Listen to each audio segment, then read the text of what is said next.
El viernes pasado, viernes 30 de mayo, sonó el teléfono en La Moneda, en Presidencia en realidad. No era un llamado habitual, o sea, el que se comunicaba era el señor Marco Rubio. ¿Y quién es Marco Rubio? El secretario de Estado de los Estados Unidos, equivalente a nuestro ministro de Relaciones Exteriores, pero Relaciones Exteriores de Estados Unidos. ¿Y qué quería el secretario de Estado de Estados Unidos? Hablar con don Gabriel Boric Font. Y vamos a hacer un paréntesis acá porque yo asumo que la mayoría de ustedes sabe quién es Marco Rubio, en realidad. Pero hay otros que no, por ejemplo, Boric. Entonces ahí es donde estos programas de YouTube pueden ser útiles. O sea, imagínense que Boric nos ve y repara que era importante atender la llamada de Rubio. O sea, Marco Rubio es el primero del gabinete ministerial en la línea de sucesión del presidente de Estados Unidos. O sea, es un hombre de confianza de Donald Trump, uno de los hombres más poderosos del mundo. De hecho, goza de tanta confianza por parte del presidente norteamericano que Marco Rubio es el primer estadounidense designado para ocupar varios cargos públicos relevantes en simultáneo. Tiene 4 cargos, de hecho. Entonces, yo sé, insisto, que muchos de ustedes saben esto, pero algunos asesores de Boric ven nuestros comentarios, entonces es muy útil poner a disposición suya este tipo de información. En fin, Marco Rubio es, como decíamos, secretario de Estado. Está a cargo de la política exterior. Es consejero directo de Trump, nada menos que en materia de seguridad nacional. Es el administrador, atención con esto, administrador de la Agencia de los Estados Unidos para el Desarrollo Internacional. O sea, del organismo que distribuye ayudas no militares, sino económicas, humanitarias, sanitarias, etcétera, a otros países del mundo. Entonces, como para poner un ejemplo, si hubiera una catástrofe natural en nuestro país y requiriéramos de ayuda extranjera, ¿no? Si necesitáramos rescatistas, plata, acuérdense que Marcel se gastó el fondo destinado a emergencia, ¿saben ustedes a quién tendría que llamar Gabriel Boric para pedirle esta ayuda? A Marco Rubio. Entonces, hola Marco, acá Gabriel, oye, disculpa que no te respondiera la llamada, pero te quiero pedir una gauchá. Entonces, volvamos al viernes pasado. El secretario de Estado de Estados Unidos solicitaba a Presidencia conversar con el presidente de Chile.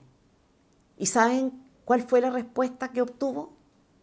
Que el presidente estaba ocupadito, que tenía que redactar un discurso, estaba apretado de agenda. Entonces, el sujeto este, que nos representa a todos los chilenos, qué vergüenza, comprende que Estados Unidos es la primera economía mundial, nuestro segundo socio comercial. Se da cuenta de que los países de la Comunidad Europea, Japón, Corea, incluso China, todos están negociando con Estados Unidos, tratando de ser cautos, atendida la asimetría de poder que hay entre ellos y la potencia en cuestión.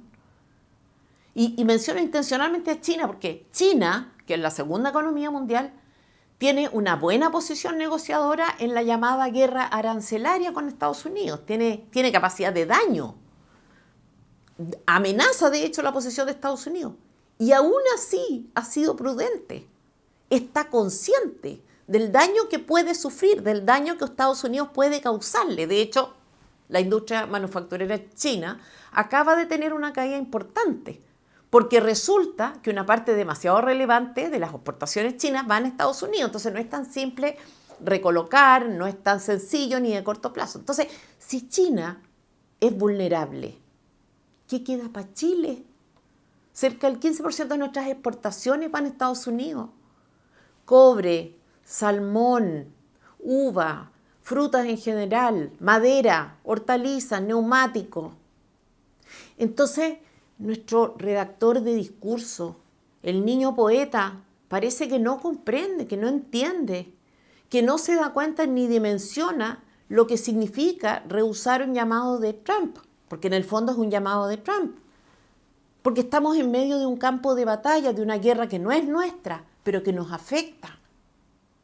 Porque sí, pasa que dependemos de las dos partes, de Estados Unidos y lamentablemente también de China. Y digo lamentablemente porque nos referimos a un régimen totalitario. Pero en fin, sabemos lo selectivo que es el compromiso de Boric con los derechos humanos. Dependemos de las dos partes, de China y Estados Unidos. Entonces Gabriel Boric debería apostar por pasar desapercibido, por ser invisible. Pero no, él elige provocar. Total, los costos no los paga él. Y permítanme hacer un paréntesis sobre el pasado, pero sobre todo sobre el futuro de Boric, que permita entender un poco la conducta que tiene hoy. ¿Cómo ha ganado Gabriel todo lo que tiene? Fíjense ustedes, el individuo no estudia en su paso por la universidad. De hecho, nadie sabe cómo egresa, o en realidad se sabe, está en la categoría de activista protegido. De otra forma no se explica. Llega al punto de dar su examen de grado, reprueba, no una vez, 2 veces, pero gana una elección y llega a ser diputado. A ver, ni el mejor alumno de la mejor universidad que llega al mejor estudio jurídico del país, recién egresado, tiene las condiciones laborales que tiene un diputado. Boric lo supera a costa de charlatanería, de parafernalia. Se da cuenta de que lo suyo renta, funciona. Como oposición, luego, del gobierno de Piñera, opera exactamente con la misma lógica, contribuye a desestabilizar al gobierno de Piñera, sin escrúpulos ni límites, acusaciones que estén en plan, injustas, irresponsables, y funciona también. Luego compite en la presidencial con un partido que no es partido, sin firmas, sin propuestas, sin seriedad. Lo suyo es la puesta en escena, funciona. Entonces la vida le ha demostrado que puede ser exitoso, no a pesar de sus malos hábitos, sino a expensas de esos malos hábitos. ¿Y qué le depara el futuro a Gabriel Boric? A ver, Gabriel terminará su gobierno con 39 años, pero con una pensión vitalicia de más de 7 millones de pesos mensuales, que es lo que ganan los expresidentes. En traslación podrá gastar 1.800.000, eso gastaron Ricardo Lagos y Eduardo Frei en abril pasado. Para oficinas tendrá 8,5 millones de pesos más. Una cosa modesta, pero que le debe dar un cierto grado de tranquilidad. Entonces, el devenir económico del país no es algo que a Boric le preocupe demasiado. El suyo sí, de hecho, perdonen que me detenga en esto, pero hace poco le preguntaron por una iniciativa parlamentaria que proponía que esta pensión que se paga a los expresidentes se pagara solo al momento de su jubilación, no a los 39 años, sino que cuando cumpliera 60. Boric no estuvo de acuerdo con esto.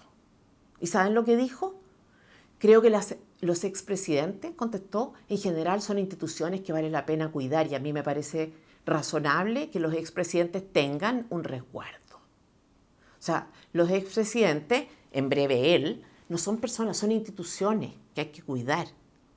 Entonces, es simpático esto pensar que uno es una institución que merece resguardo y que el resguardo se materializa así, con plata. Entonces, cuando el presidente le dice que no a Marco Rubio, que está ocupado redactando un discurso, claro, está en lo suyo, camuflando su insignificancia de atrevimiento. Y llegamos así al conflicto de Boric con Israel, que desde un comienzo y cuando Israel había sufrido el ataque vil de un grupo terrorista, guardaba sepulcral silencio. Entonces, en la actualidad la situación es distinta. Se trata de un problema complejo, de larga data, de una tragedia que enluta hoy a palestinos y judíos que viven en nuestro país. Nadie discute el derecho de tener una opinión y de expresarla. Yo no lo voy a hacer porque me faltan antecedentes, porque tengo amigos palestinos y judíos, porque, en fin, pero sobre todo porque nada de lo que pueda decir hará diferencia. Pero Boric piensa lo contrario, cree que es buena idea intervenir. Lo suyo es una cosa de principio. Y esto es falso.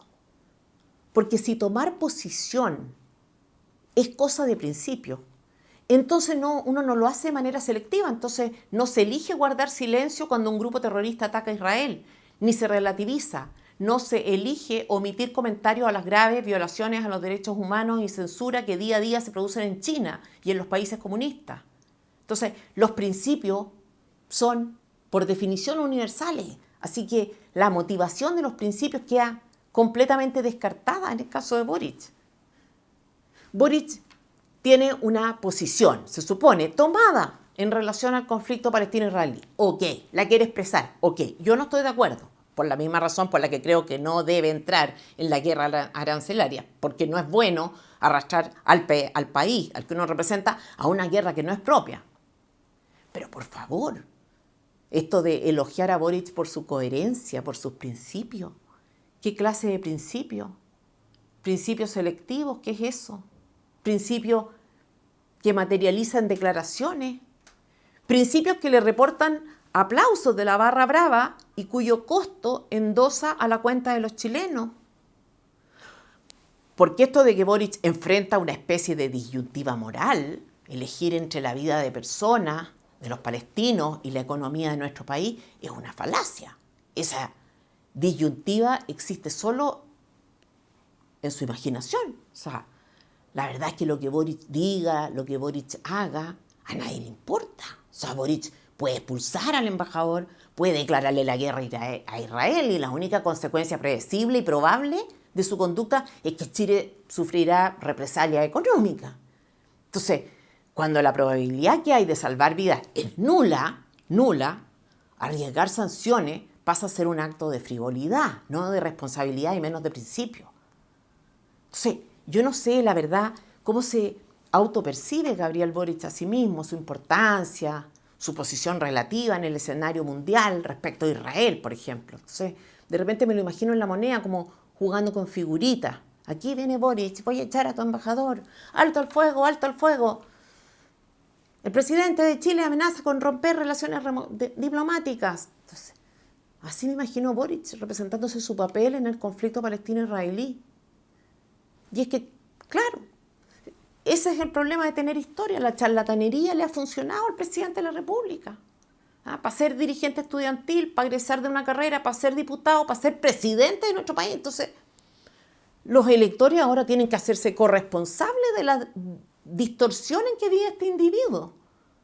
Porque si ha funcionado, ha sido con la cooperación de los votantes también. Por supuesto que tiene 39 años, que a esta altura no está en posición de responsabilizar a otros. Solo digo que en el fondo opera con la lógica con que históricamente ha funcionado para él. Funcionado para sus pobres y mezquinos intereses, por cierto, y en desmedro de todo Chile, pero en fin.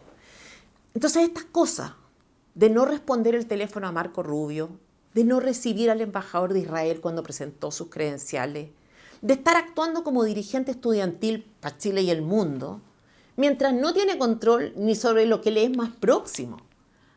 Un ministro designado por él que viola a una subordinada. Varias autoridades designadas también por él que desfalcan al Estado a través de un mecanismo de fundaciones. Otras que solicitan licencias.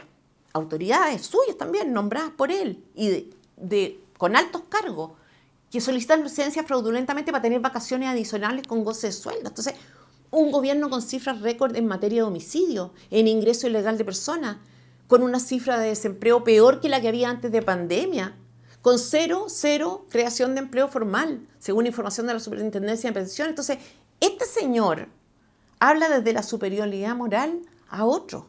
Entonces, que alguien me explique. El domingo pasado vi la cuenta pública, no entera, por supuesto, no todo el tiempo, pero hubo gestos, hubo cosas que pasaron que quiero comentar. Pero antes de eso, déjenme hacer una reflexión. A esta altura yo francamente no sé, y lo digo muy en serio, y creo que es un asunto que se debería discutir, si Boric está completamente loco o si es patológicamente narcisista. A ver, en realidad no son opciones excluyentes, el narcisismo es una forma de locura, de hecho, una distorsión de la realidad, pero una distorsión de la realidad en la que el yo tiene un lugar preponderante. A veces uno dice que es loca una persona que se expone temerariamente a un peligro, por ejemplo. O sea, estos influencers que se toman selfies en lugares peligrosos, varios han muerto, que se meten en la jaula de un león. Uno dice que es gente loca. Gente loca que reacciona de una manera desproporcionada, agresiva, a la menor provocación. No sé, a veces el loco es un personaje simpático, extravagante, divertido, original, no sé. Pero el Narciso no. El Narciso es un loco menos inocente. Es un loco que se tiene a sí mismo en alta estima, que busca de manera enfermiza la admiración ajena, que se cree superior. Entonces, la pregunta es, ¿a cuál de estos dos grupos pertenece Boric? ¿Y qué grado de responsabilidad le cabe en su propia conducta? Digo, porque no se comporta de manera normal, definitivamente, y eso creo que está fuera de toda duda. Y me pregunto por el grado de responsabilidad que tiene, y digo grado porque que la tiene es evidente.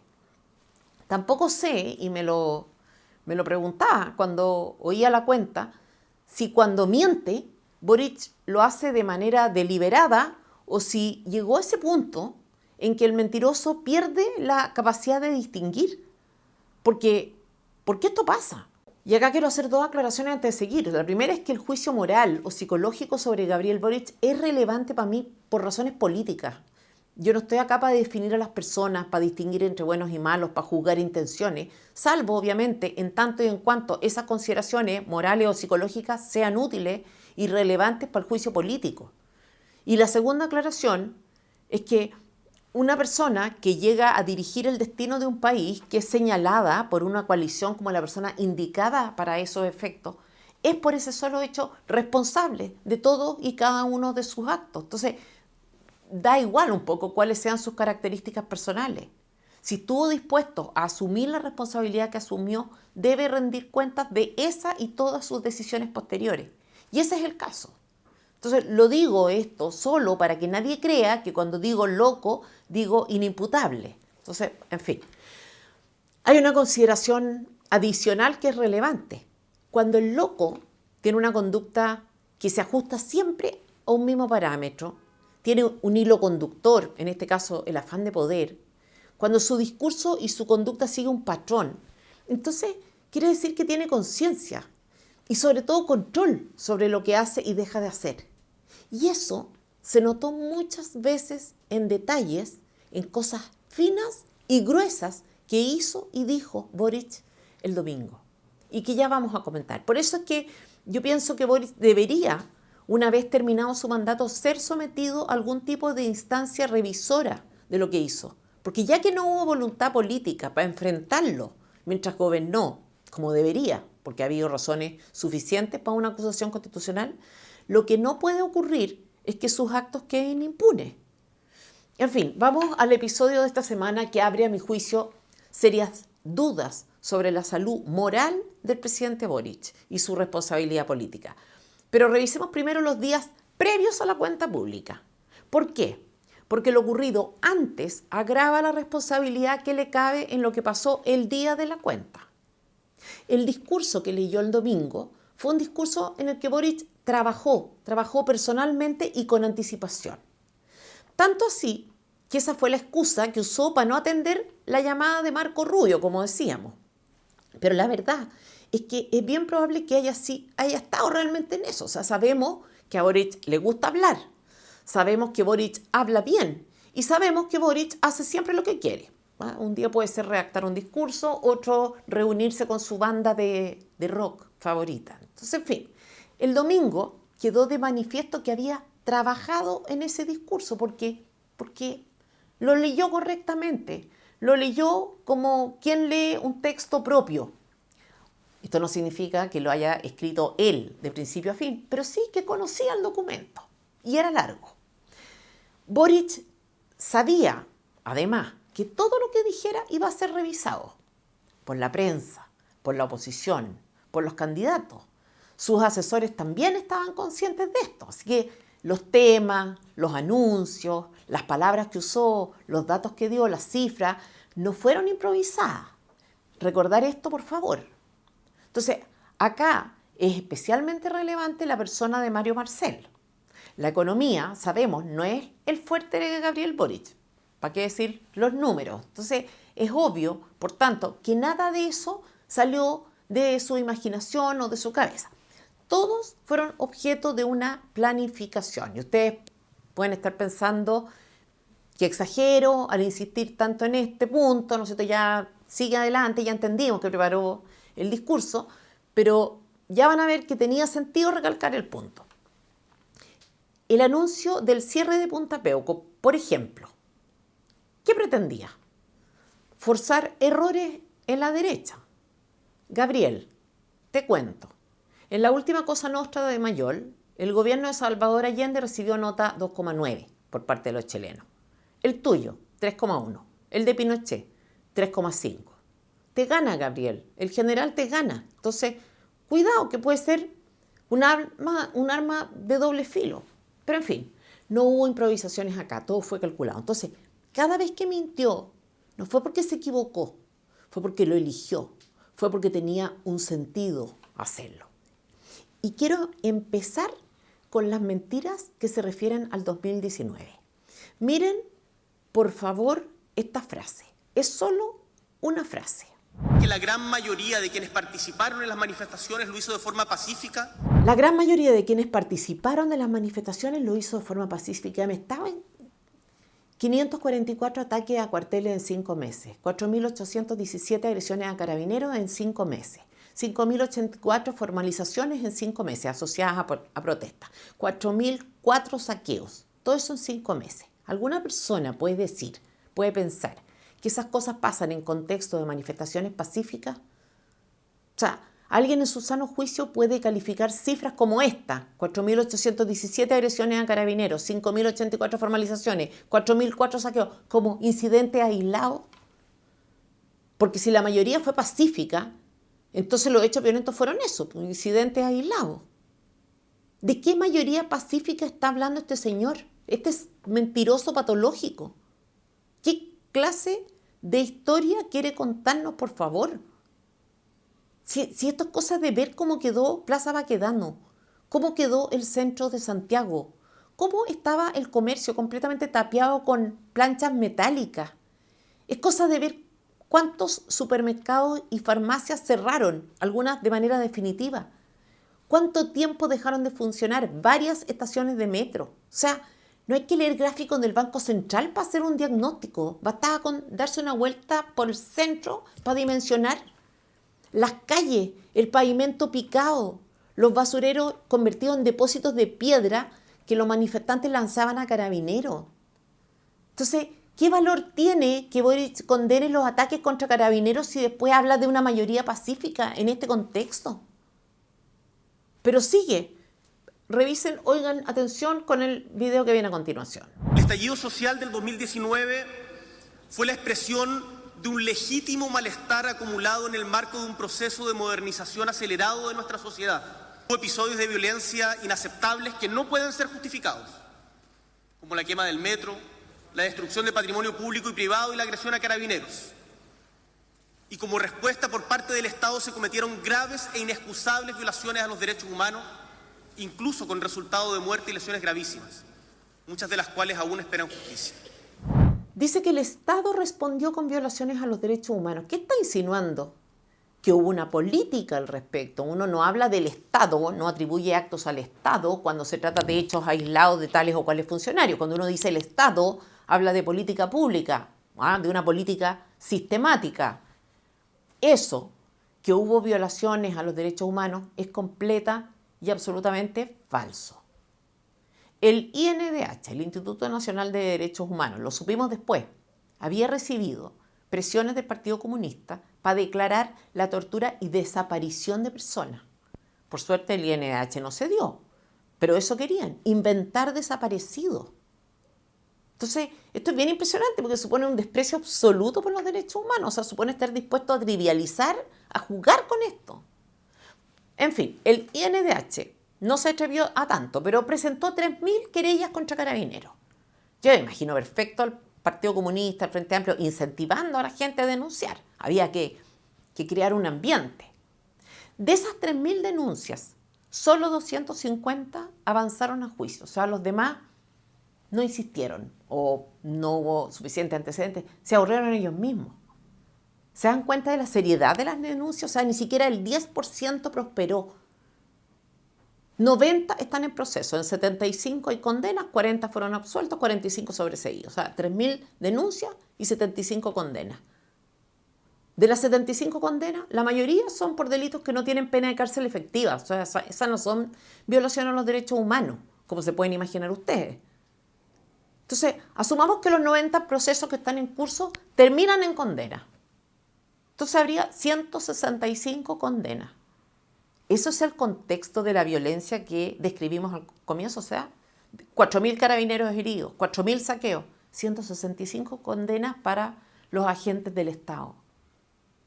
Entonces acá hay una consideración de sentido común. Asumamos que lo que Boric dice es cierto, que el Estado, como dice él, respondió con violaciones a los derechos humanos. La policía tenía mayor poder de fuego con los manifestantes. ¿Alguien cree que con un Estado dispuesto a reprimir con violaciones a los derechos humanos incluidos, los resultados serían estos? O sea, era cosa de disparar a matar. Entonces, la afirmación de Boric no solo es infundada, también es falsa. Entonces el presidente miente, se inventa una realidad contra toda evidencia, dice cosas que no tienen sustento en cifras oficiales. De hecho, ofende, difama al gobierno de la época, acusa implícitamente también a las Fuerzas Armadas, a las policías, que apenas podían defenderse entonces, a los tribunales de justicia. Da cuenta de una especie de impunidad que no es tal. De impunidad gozan los manifestantes, de impunidad gozan los agitadores, como el propio Boric. Y a propósito de los delitos contra la vida de los que habla Boric y de la responsabilidad directa de Boric en ellos. Durante ese periodo murieron 34 personas. Ataques cardíacos, ahogos, quemados en locales incendiados. ¿Cuántos manifestantes murieron a propósito de la intervención de uniformados? 4. 4, insisto. 4.000 saqueos, 5.000 formalizados, 4.000 ataques al carabinero. En ese contexto, ¿alguien puede decir que el Estado salió a responder con violaciones a los derechos humanos, a matar gente? Si así fuera, ¿habrían muerto 4 personas? Vamos entonces al detalle de esas 4 personas que murieron. 2 fue a propósito de disparos de 2 soldados del ejército, condenados ambos. 1 atropellado por un cabo del armado, que quedó libre porque se trató de un cuasi delito. Y el otro porque recibió un disparo después de haber atacado. Usted, presidente, es mucho más responsable de todas y cada una de esas muertes que la institución de Carabineros. Porque usted indujo a estos manifestantes a exponerse. Los alentó a hacer algo que usted no hizo. Y lo digo con conocimiento de causa. El día 19 de octubre, la escena que veíamos en televisión era la de varias estaciones de metro en llamas. Todas quemándose de la misma forma, con el mismo método, a la misma hora. Un edificio en el centro de Santiago, el edificio de Enel, ardía. La oposición, en lugar de condenar la violencia, de apoyar al gobierno, de contener a las masas, hacía exactamente lo contrario. Idealizaba, romantizaba a quienes se manifestaban en estos términos y criminalizaba, como les gusta decir a ellos, a Carabineros. Tan evidente era el ambiente de peligro que esa noche, la noche del 18 de octubre de 2019 y las posteriores, la mayor parte de los chilenos se guardó en sus casas, se protegió, llamó a sus hijos, los que los tenemos, para que ninguno corriera riesgos innecesarios. Los diputados no fueron una excepción, ellos tampoco se pusieron, tampoco salieron a la calle a mezclarse con los vándalos. Pero su conducta fue ligeramente distinta a la de la mayoría de los ciudadanos. Ellos invitaron a los hijos de otros, a salir, a luchar, a pelear por sus derechos. Ellos hicieron con los hijos de otros lo que jamás habrían hecho con los propios. No es casualidad que ninguno de los heridos o afectados o con daño ocular sea hijo de. Tan evidente era el peligro y la irresponsabilidad de estos políticos que el día 19 de octubre de 2019 escribí yo en Twitter la siguiente advertencia. Si alguien muere, copiados, Carol Cariola, Camila Vallejo, Giorgio Jackson, Pamela Giles, Gabriel Boric. tendrán que rendir cuenta por la irresponsabilidad de su proceder, porque era evidente que estaban agitando el ambiente. El mismo día, otra advertencia mía en Twitter. Si alguien muere en estos días, el Partido Comunista y el Frente Amplio serán responsables. Escribí eso cuando no había un solo herido y un solo muerto, porque el ambiente de enajenación era tal que era predecible que habría heridos y habría muertos. ¿Y por qué es relevante decir esto hoy? Porque dado que era predecible, evidentemente predecible, no había que hacer magia, no había que tener una bola de cristal, es evidente también que quienes los alentaron a continuar los expusieron. Al Frente Amplio y al Partido Comunista no les importó. Usaron a estas personas de carne de cañón. Cuando usted, presidente, habla de violaciones a los derechos humanos para referirse a ese periodo, lo que usted pretende es que esas personas, esos vándalos, esos delincuentes a los que usted utilizó, dirijan su furia contra el Estado, la policía, las Fuerzas Armadas y no pongan su atención en usted, en las ventajas que usted personalmente obtuvo de su sacrificio. Esto que hizo usted no es, por tanto, solo ni principalmente un guiño al octubrismo, un distractor. Es en realidad una cortina de humo para que nadie vea lo más obvio. Y es que estas personas fueron los tontos útiles, los soldados al servicio de una revolución cuyo sentido y destino jamás imaginaron. Y a ellos tampoco los victimizo, pero al menos hay que reconocer que muy probablemente no tuvieron, como usted, todas las oportunidades del mundo. Lo que hiciste, tanto el 2019 como el domingo, Gabriel, es muy grave. Estamos hablando de imputar delitos y crímenes de lesa humanidad a quienes no los cometieron, de inducir a personas a poner en riesgo su vida y su integridad en nombre de una revolución de la que tú participaste de manera digital, salvo aquella vez que enfrentaste a militares actuando sobre seguro, por cierto. Difamaste a personas con acusaciones gravísimas, a Sebastián Piñera, a varios ministros. Y cuando se te acabó esta excusa, lo hiciste después con ocasión de la pandemia. No, a ratos uno duda de la locura, pero no. Es una locura demasiado consistente y planificada, que persigue siempre el mismo objetivo. No es locura. Acá hay una responsabilidad política muy concreta, muy determinada, y quedó en evidencia el domingo pasado. Cuesta imaginar que Boric se haya sentado frente al computador unos días antes de la cuenta pensando cómo organizo las mentiras que quiero decir en mi discurso el domingo. Yo puedo tener, y de hecho tengo una muy mala impresión suya, pero cuesta creer que su vanidad le permita siquiera enfrentarse a sí mismo con esa honestidad. Yo creo que no sería capaz de tolerarlo. Pienso a veces.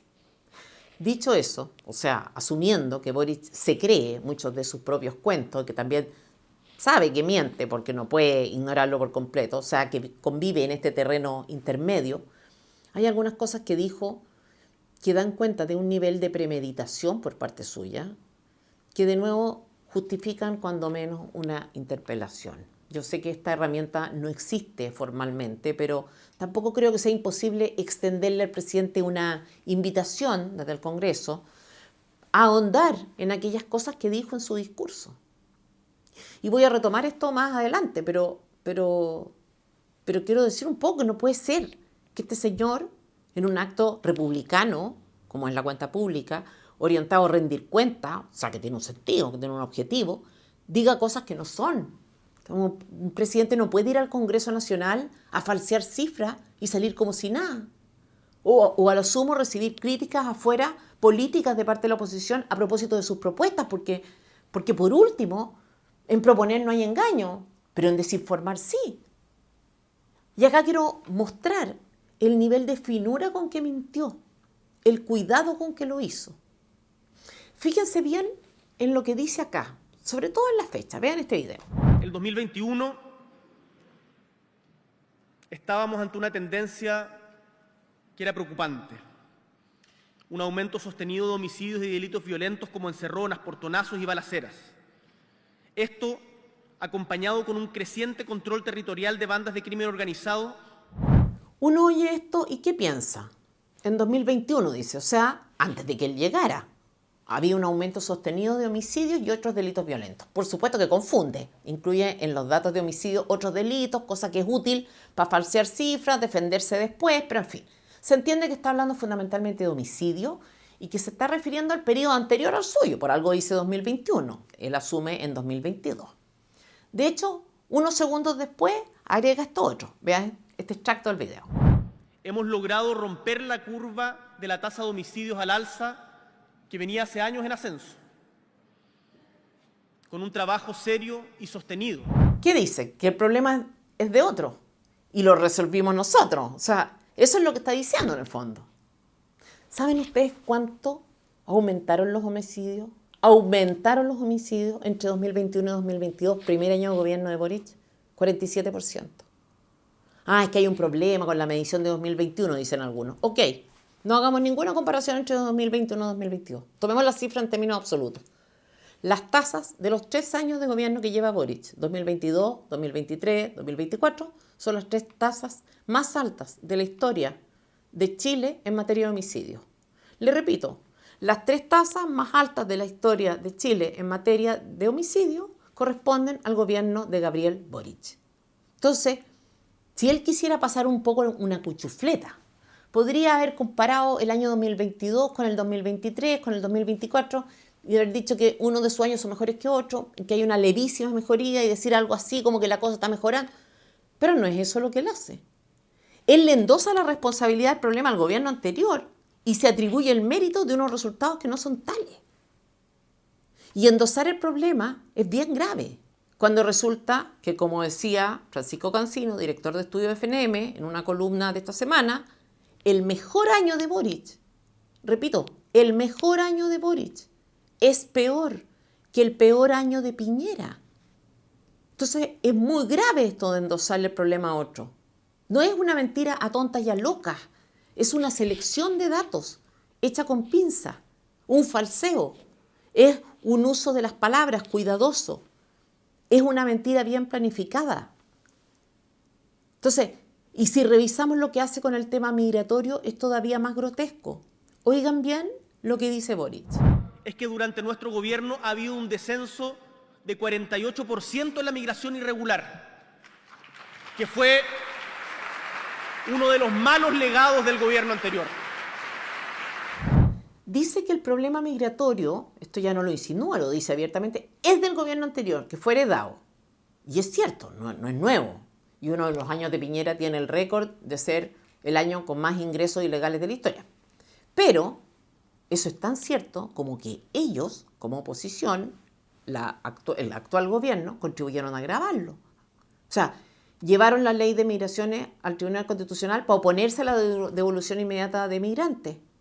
En su programa de gobierno de primera vuelta, hubo varias versiones del programa de gobierno, propusieron viviendas para migrantes ilegales. En Twitter, Boric dijo expresamente que no tenía problemas con inmigrantes sin papeles. Entonces, como bien de mala fe, quejarse de esta herencia. Pero después de eso hace algo mucho más grave.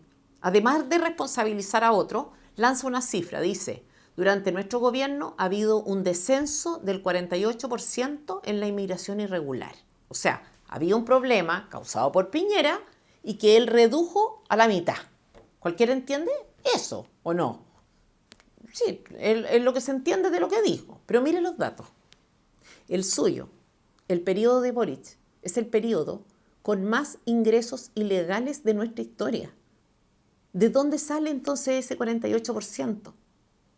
Lo que hace es tomar su peor año, el 2022, y compararlo con su mejor año, el 2024. O sea, ni siquiera compara años sucesivos, elige los que le convienen. Si fuera chanta, un poco chanta, podría hacer eso, ¿cierto? Celebrar una mejora del 48%, sin decir que en sus 2 primeros años entraron más ilegales que en los 4 años de Sebastián Piñera completo. Podría celebrar su autosuperación sin entrar en demasiado detalle, sin ser muy explícito. Pero no, pues, porque repite el patrón de que hablábamos a propósito de los homicidios, ¿se fijan? Le endosa la responsabilidad del problema al gobierno anterior y se atribuye el mérito de haber resuelto el asunto. Entonces, es importante insistir que Piñera tiene el récord acá, un récord importante, que uno de sus años de gobierno fue el año con más ingresos ilegales totales. Pero en materia de récord, Boric lo supera, digamos, o sea, tiene a nivel de periodo, así como también la peor tasa de expulsión. Entonces, la tendencia en materia de migración va a la baja, sí, eso es cierto, pero ignora el contexto o lo falsea, ignora la evidencia. Entonces, ignora que los números absolutos son los peores. Yo ya les decía hace un rato que me costaba imaginar a Boric pensando cómo mentir en su discurso el domingo, pero cuando uno ve que ese discurso se estructuró sobre la base de una selección tan quirúrgica de datos por parte suya y de su equipo, entonces ya no va quedando como espacio para presumir la buena fe. Entonces uno se va dando cuenta de que lo suyo es realmente patológico en el peor sentido de la palabra. O sea, megalomanía, mitomanía, narcisismo, no sé. Y estamos hablando de falsear la realidad en materia de violación a los derechos humanos, en homicidio, en inmigración y en temas que además traen muchos problemas sociales asociados. Imagínense si hace eso en temas tan sensibles, ¿qué se puede esperar en lo económico? Entonces, por favor, no se pierdan esta frase. Ahora, está hablando del sueldo mínimo y agrega esto otro. Porque el 2022, cuando asumimos el gobierno de manera responsable, implementamos un duro ajuste fiscal a una economía que estaba sobrecalentada y con alta inflación y precios de muchos servicios importantes congelados de manera razonable por la pandemia. Mi primera definición en el gobierno fue que este necesario ajuste no lo iban a pagar los trabajadores ni los bolsillos de la familia. Y cumplimos, porque aumentamos el sueldo mínimo de 350.000 pesos a 539.000 pesos mensuales, lo que significa la mayor alza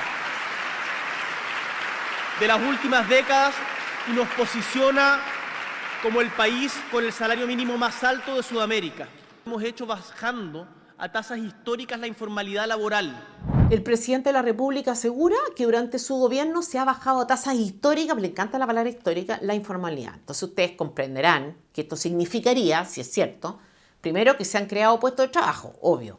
Segundo, que se trata de trabajo formal, con pago de cotizaciones, obviamente, y que además había un cambio importante, si no uno dice que estamos con tasas históricas de formalidad. Veamos, esta semana entrevisté a Elisa Cabezón, economista de Pivotes, sobre este asunto. Y me mostraba un gráfico con información pública de la Superintendencia de Pensiones. Ustedes pueden verlo ahora en pantalla. En marzo de 2022, o sea, cuando llega Boric, ¿cuántos trabajadores formales había en el mercado chileno? Según la Superintendencia. O sea, es súper fácil saberlo porque se trata de trabajadores que cotizan. En total, 5.946.235 trabajadores formales en Chile. Marzo de 2025. Después de 3 años de gobierno, ¿cuántos trabajadores formales hay en Chile? 5.890.885. O sea, en marzo de este año había 55.000 trabajos formales menos que cuánto Boric asumió. No es que estemos acá frente a una imprecisión o manipulación de cifras, es que sencillamente miente. Durante el gobierno de Boric el empleo formal solo ha decrecido. Lo único histórico es eso, porque la verdad es que no había pasado antes. De pasar, yo recomiendo ver la entrevista a Elisa Cabezón, como les decía, directora de evidencia de Pivote, porque creo que hace un análisis serio, profundo y muy pedagógico también de la cuenta pública desde la perspectiva más económica que hicimos esta semana. Entonces, cuando uno confronta esta cosa grandilocuente de Boric con estas mentiras, es imposible no pensar que el discurso de la cuenta pública fue redactado dolosamente, con mala intención, sin respetar límites morales básicos. Y eso se nota, eso queda en evidencia cuando uno va al detalle. Sus anuncios en materia de aborto, de puntapeco, son en realidad distractores, que por último no pasan de ser intenciones suyas. Pero la evidencia recabada por FNM nos permite asegurar que los días previos a la cuenta hubo un equipo de asesores en La Moneda trabajando activa y cuidadosamente para ver cómo respaldar la mentira con cifras escogidas, maquilladas. Si esto no justifica pedir cuentas, exigir que Boric al menos envíe los datos concretos que respaldan todas y cada una de estas afirmaciones que hizo, que la derecha no se queje después.